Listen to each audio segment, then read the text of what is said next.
got a message from Remington here. He's not going to be able to join for this one, and we're still unsure about whether or not he'll join in Spyro 3. But the show must go on, so cue the intro. It's time to play the game. Time to play the game!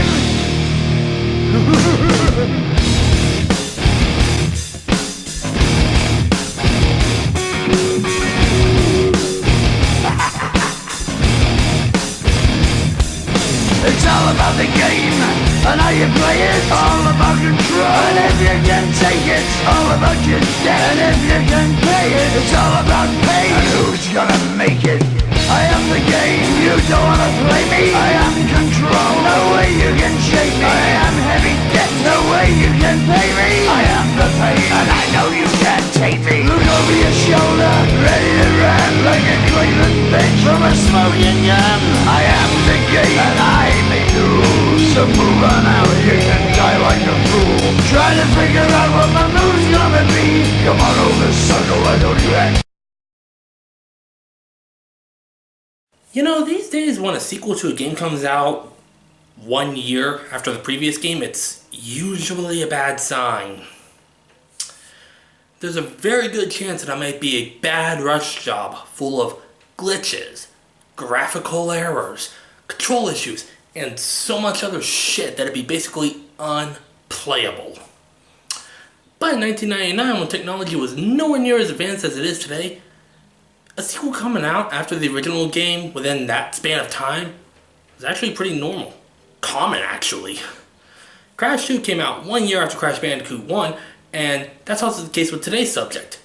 Yes, Spyro 2 Ripto's Rage debuted on the PlayStation in 1999, just 1 year after the original. Is it as good? Only one way to find out. Before I do though, fun fact. In Europe, this game is known as Gateway to Glimmer, which is kind of odd since Glimmer is the introductory world in this game. That'd be like calling Sonic 2 Enter Emerald Hill. That doesn't make a lick of sense. But anyway, onto the story. It's been some time since Spyro beat Nasty Nork, and he and Sparks are getting a little bored. These last few days of rain aren't helping. Spyro and Sparks spot a convenient portal to the resort world Dragon Shores and decide to take a vacation. But instead of letting them out on Dragon Shores, the portal instead spits them out in the magical land of Avatar, where they meet Allura the Fawn, Hunter the Cheetah, Professor Mole, Zoe the Fairy, and a greedy bear named Moneybags. The professor tinkered with the portal using the world's orbs to bring a dragon to this land to help them fight Ripto, a reptilian tyrant with a serious Napoleon complex. Is this just a short guy thing? Allura promises Spyro and Sparks will get to Dragon Shores if they help her and her friends get rid of Ripto, and so the search is on to gather this world's talismans and orbs so Spyro can have a chance at beating Ripto. What? You were expecting the story to be more in-depth than the last game? Well, it kind of is, but the story's still very minimalistic. And honestly, I'm happy about that. As good as the Legend of Spyro games are, they relied a bit too much on their story to try to be too serious. I think this is why so many people gravitate towards the original trilogy. They keep their stories short and fun. While the overall story is pretty minimal, the stories in each individual level, while still being next to non-existent, are very fun. Going through a level is like playing through an episode of a Saturday morning cartoon, and even then there are other things to do in a level besides the main quest. For instance, in the Skelet's Badlands, you have to get from one caveman to another to settle a bet, but along the way you can stop a village of cavemen from being eaten by dinosaurs and help another caveman put a skeleton friend back together. In the levels Zephyr and Breeze, you're caught up in a war, played for laughs of course, and Fractured Hill, you're freeing Sathios from their stone prisons, and you also get to help free another Sathir from a castle that's been locked from the outside.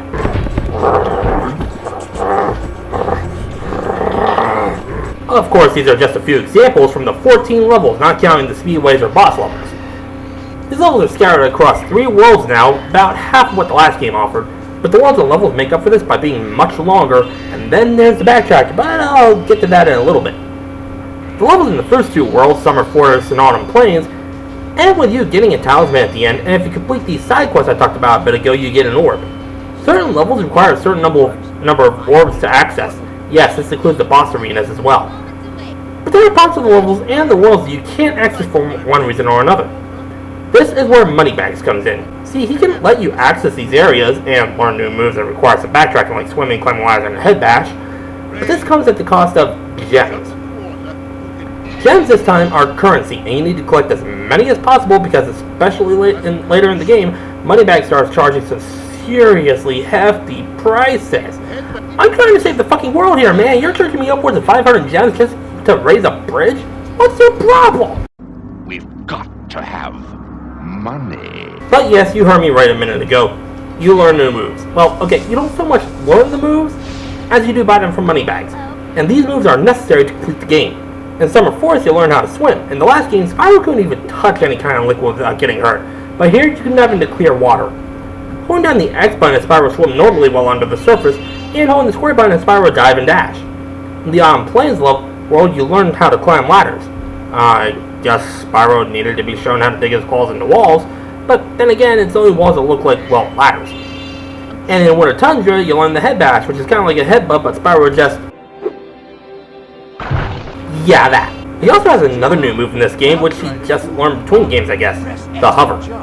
By pressing the triangle button during the glide, Spyro will flap his wings for a second, giving him a few extra inches of air before dropping, and this is needed for some of those trickier jumps. I'm sure by now you've noticed that enemies don't drop gems when they die. Instead, their souls leave their bodies. These souls are used to activate power-up gates, like invincibility from acid and lava and the returning supercharge. But since enemies don't drop gems, that means you just have to get them from chests and just lying around. Enemies don't drop orbs for extra lives either. Instead, extra lives come in the form of these blue butterflies, which you can either find in a jar or by torching every 10 fodder animals. Not only do these blue butterflies give you an extra life, they also bring you back to full health if you've taken any damage. If you want to save your game, well, that's where Zoe comes in. Whenever you pass Zoe just hovering there, she'll zap you with her wand, saving your progress. I think it's about time we talked about the boss fights. There are 3 in this game. First 2 are against Ripto's thugs, Crunch in Summer Forest and Gulp in Autumn Plains. You finally face off against Ripto in Winter Tundra, and that fight ends by you dunking him into fucking lava. These fights, like any good boss fight, really challenge your skills, Ripto especially since you start off on the ground, but soon the arena is destroyed and you're granted super glides so you can actually fly, and then things become a lot trickier. Crunch and Gulp are a bit easier than that, since with Crunch you just have to get him to the right spot and let his own stupidity take over, and Gulp is a race to get the weapons Allura drops down before he does. They can be challenging, but that's good because it means they're actually trying to fight you instead of running away like in the last game. And if you got all the gems, talismans, and orbs, you can finally get to Dragon Shores to partake in some mini-games, and watch as Spyro misses his chance to have an interspecies relationship with Allura. Spyro 2 is, in short, a vast improvement over the first game. Like the first game, it's available on the PS3 via the PlayStation Network for just a few dollars, so pick it up if you ever get the chance. In the meantime, I'm going to go prep for the 3rd and final game in this trilogy, Spyro 3 Year of the Dragon. I'll see you then.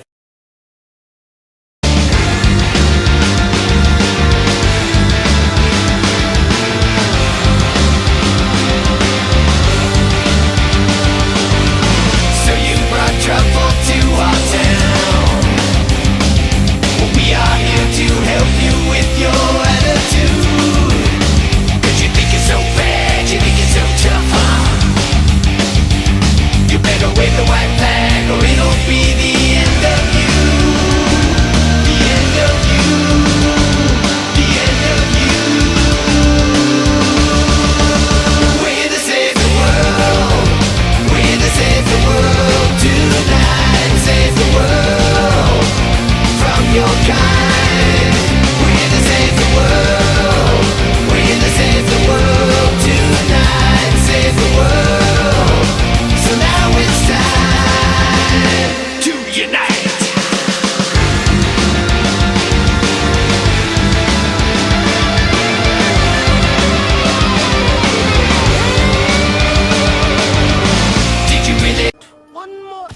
Trouble with the trolley, eh? Trouble with the trolley, eh? Trouble with the trolley, eh? Trouble with the trolley, eh? Trouble with the trolley, eh?